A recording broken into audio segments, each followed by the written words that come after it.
What is Algorand and why is it important? That is what we'll be discussing in today's video, from fundamental analysis to tokenomics, the actual ALGO token with a fixed supply, just like Bitcoin. Very, very interesting.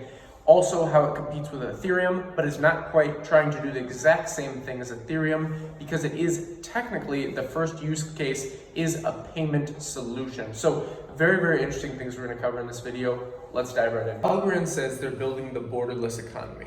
Now, what does this mean? We've heard this from projects time and time again. We always see large promises, but not as much follow through in the blockchain space. To understand this fully, you have to understand the blockchain trilema, which encompasses three different key components that any blockchain aims to fit. But the trilema basically means that every blockchain really can only have two out of the three so far in the blockchain space. So we'll kind of cover this in detail so you really understand it, and then from that you can build a framework going into Algorand and really what they solve, because they claim that they will be able to solve this trilemma issue. So Bitcoin, for example, focuses on decentralization and security. And with the trilemma, you have decentralization, speed, and security. So each of these different components, each blockchain technology tries to get all three, but typically they can only have two because there's an issue with getting all three. So again, you have decentralization, speed, and security. So Bitcoin, as I said, has decentralization and security. They're kind of lacking the speed with transactions. Whereas XRP kind of dismisses the decentralization because they're centralized authority, which we see the issues with that with the SEC problem, and focuses on security and speed. So as I said, Algorand claims that they will be able to fix this problem encompassing decentralization, speed, and security. So how do they do this? Well, they say they're building the borderless economy, and one of the interesting things that they have compared to Ethereum is, while they're using smart contracts as really the second utility feature, it's really a payment token at the end of the day, like at the very beginning. So really what they talk about is it can actually potentially be used to buy a simple cup of coffee. And we'll talk about this, many other things with governance. One of the interesting things with governance and staking is the staking is automatic. So like if you have an Exodus wallet, it automatically stakes. We'll talk about that in further detail. Also with governance, all you need is one ALGO token, and you have the ability to interact with governance, interact with staking. Whereas like with Ethereum, for example, with Ethereum 2.0 rolling out, you have to have 32 ETH just to stake. So it's an interesting situation with ALGO. We'll cover all these things and more. Let's dive more into the details just to start this off on what they promise. Three key components in this promise are a fast network that anyone can stake on with near instant finality. So again, it covers all those three in the trilemma. So a fast network that anyone can stake on, decentralization, multiple nodes running all around the world. That's for another video if you don't really understand blockchain technology, how Bitcoin works with decentralization, nodes, miners, all these different things.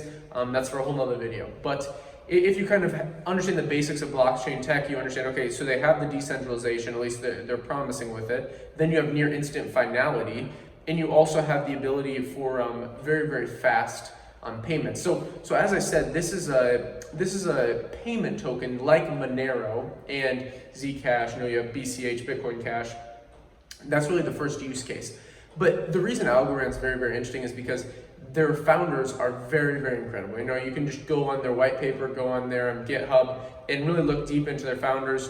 All incredible people, very, very smart. The leader is absolutely incredible. Highly recommend you go do your own research on that, or check out our do your own research video to understand a better strategy, to learn how to understand in each token how you should go about step-by-step methodically doing your own research. So that's just something that I kind of do in preparation for this video. As far as the team goes, I'm not going to spend too much time on that. You can research them down below. We'll provide a nice paper on Algorand, as well as a link to their website where you can find much more information on them. But moving past that, as we said, it's this payment currency first of all. That's kind of the idea, because it's currently valued at a very, very small amount, where you have something like Ethereum, which is currently, it's almost reaching its all-time high of 1,400, sitting right around 1,200 at the time of recording this video. And it's not really used as a payment currency. It's not really used as a store of value. It's more of just a network and kind of a building block. And that's really Algorand's second use case, which is the ability to create smart contracts. And they have two different layers, so layer 1 and layer 2 of smart contracts, and this is how they remove congestion from the network, which I really like this. It's very, very interesting and kind of innovative that Ethereum doesn't quite have down yet. And I'll kind of show you exactly what I think about these two different types by reading one of the notes that I took on this. Basically, with the first layer, it's creating atomic swaps, so creating and executing atomic swaps on the layer 1 smart contracts, also creating tokens. So for this layer 2, I do have to peep down at my notes, so keep in mind those. If you understand atomic swaps, you'll understand how you create other tokens on smart contracts in a decentralized way with this technology is very, very powerful. And then their layer 2 basically allows you to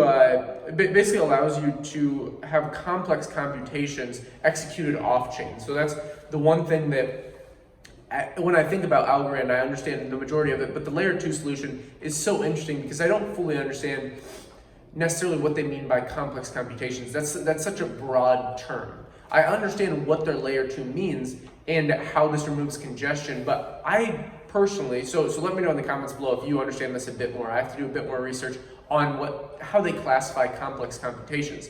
The way that I see it, and again, you can always correct me in the comments down below if I'm wrong, but if it takes multiple SIGs, so multi-SIG transactions, where it's a ton of different parties interacting with one smart contract, and it's very, very complex, taking up a lot of congestion on the network, so they take it off-chain. And this is very, very interesting because Ethereum does not do this. And that's what causes a lot of high network fees, a lot of congestion. And really what this does at the end of the day is creates room for smaller transactions to be pushed through at quicker and quicker speeds. So really hitting that speed feature in the trilema where, Ethereum, that's kind of where they're lacking. They have a nice amount of decentralization. Some people could argue any of these things. It's very controversial. But at the end of the day, what you have to understand is this ends congestion, makes room for smaller transactions, and takes these big transactions off because it's in the layer 2 category. So next we'll talk about their pure proof of stake situation. So PPOS is kind of what they call this. You can check it out in the paper down below. I'll have linked in the description. If you understand what proof of stake is, basically, which is POS, they have a pure proof of stake. So this is something it's very transparent. I really like this. It basically allows for a situation where you can stake with just one algo. So just one token, which we're going to be getting into the tokenomics next.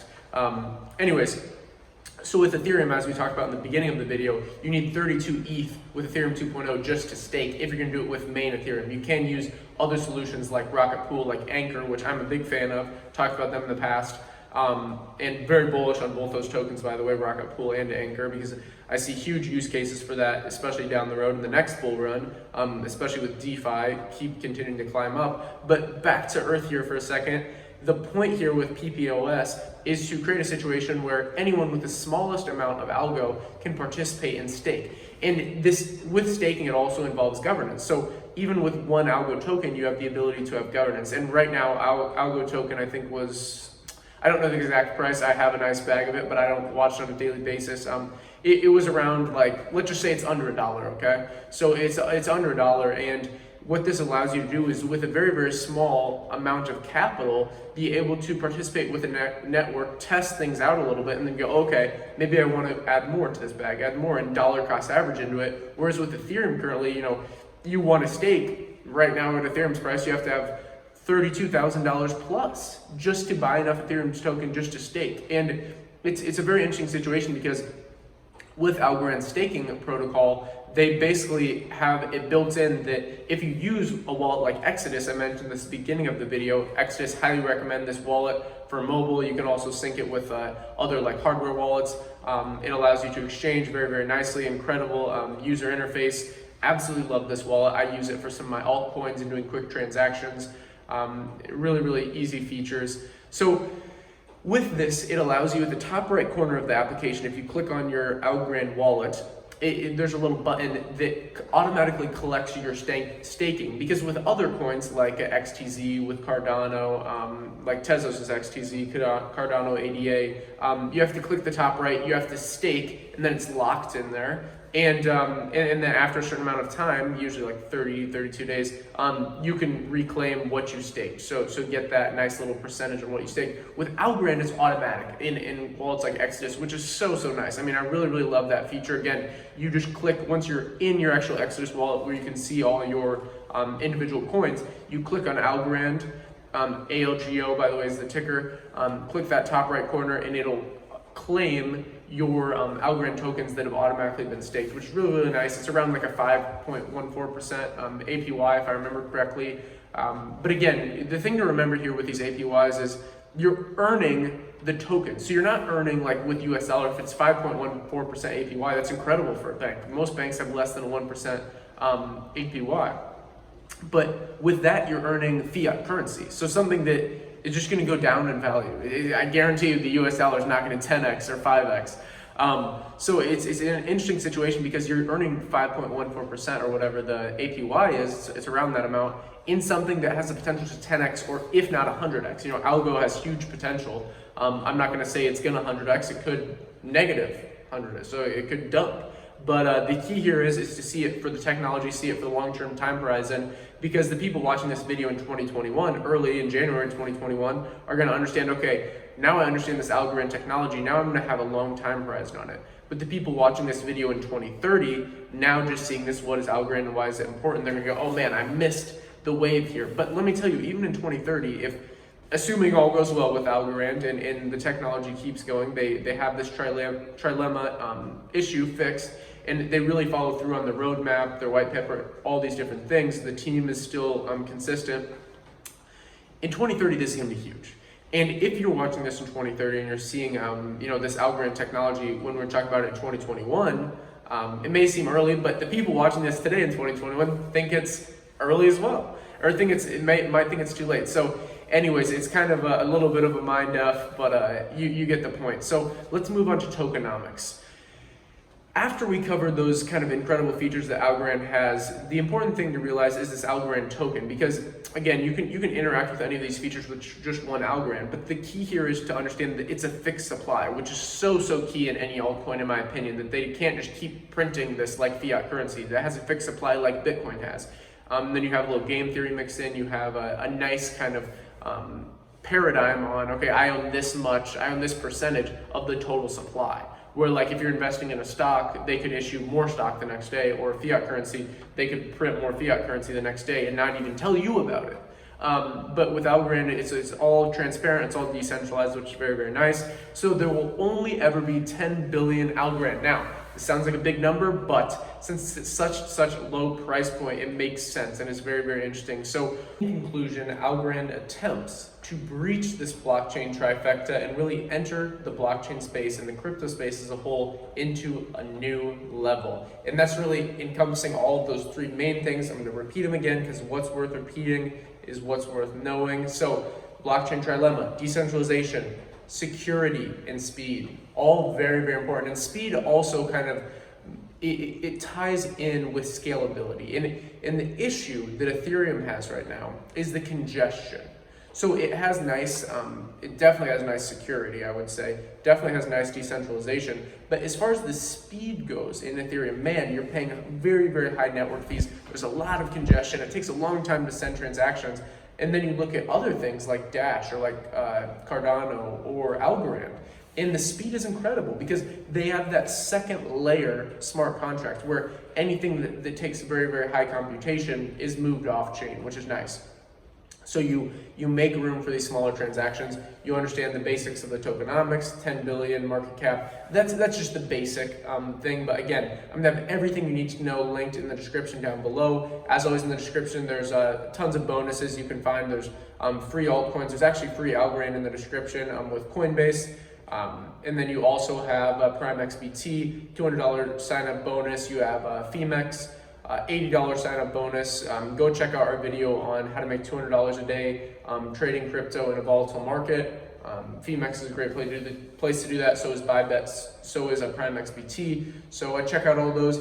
If you enjoyed this video, this is a long one. It took a lot out of me. So put a decent amount of time into researching, really understanding this, but you can do further research, again, with those links in the description. But if you enjoyed this, please like, subscribe, bell button, all, like, subscribe, bell button, all. Hit the like button, smash the subscribe button, hit the bell button, and then click all, because this is time-sensitive content. Don't be watching this in 2030, watch this in 2021. As always, invest global, and until next time.